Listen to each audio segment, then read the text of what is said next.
My name's Brian DeYoung. I'm here in Nestleton, Ontario, and I'm on our family farm. Youngfield Family Farms is our place. We make our living producing food.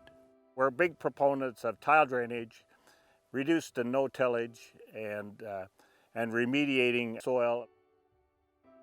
My name is Jake Monroe. I'm a soil management specialist for field crops with the Ontario Ministry of Agriculture, Food and Rural Affairs, and I'm going to talk a little bit about soil remediation. In the province of Ontario, we've got lots of complex topography, and as a result of decades of cropping, we've got the legacy effect of both tillage and water erosion. But tillage erosion in particular can strip topsoil off of knolls or high slope positions and result in issues around low productivity, low available water, and also just poor nutrient availability. So we're going to be talking about soil remediation, which really is just the practice of taking topsoil from low slope positions where it has accumulated over the decades and moving it up to high slope positions or eroded knolls, thereby restoring the productivity, restoring the topsoil to those parts of the field and raising the bar on productivity.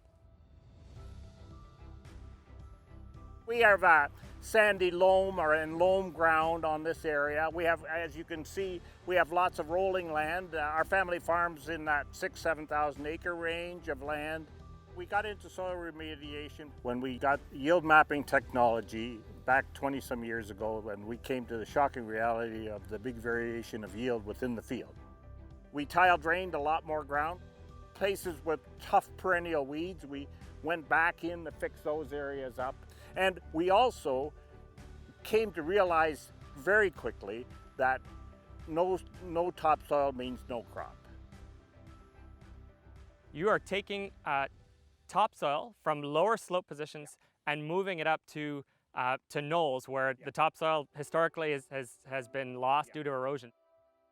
We use a scraper to take a small amount of soil out of a rich valley, transfer it to the knoll, and most scrapers can distribute as they go. Not everybody can have a scraper like what we have now, but you could do your own little experiment with a half a day with a front end loader. You could cover a nice little knoll with some dirt, and if you're mapping, or even if you're not mapping, you will see the difference. If you're a tillage guy and the knoll is getting less and less, you're losing topsoil. When you till that, you're diluting your topsoil with subsoil. Subsoil is much more erodible than topsoil. So as you till that hill, or it becomes bare of topsoil, it just becomes more and more erodible because of the nature of topsoil versus subsoil.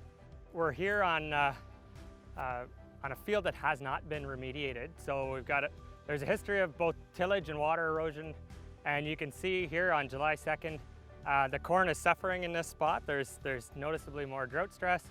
One way to evaluate whether you've got parent material mixed in with your topsoil, or potentially the topsoil has been completely stripped off of a knoll, is to use dilute hydrochloric acid. Just drop a little bit on the top couple inches of the soil and see if it fizzes. So that fizzing is going to tell us if we have carbonates present, and in a normal topsoil, we would not have enough carbonate present to cause fizzing. You can see that soil is fizzing quite a bit.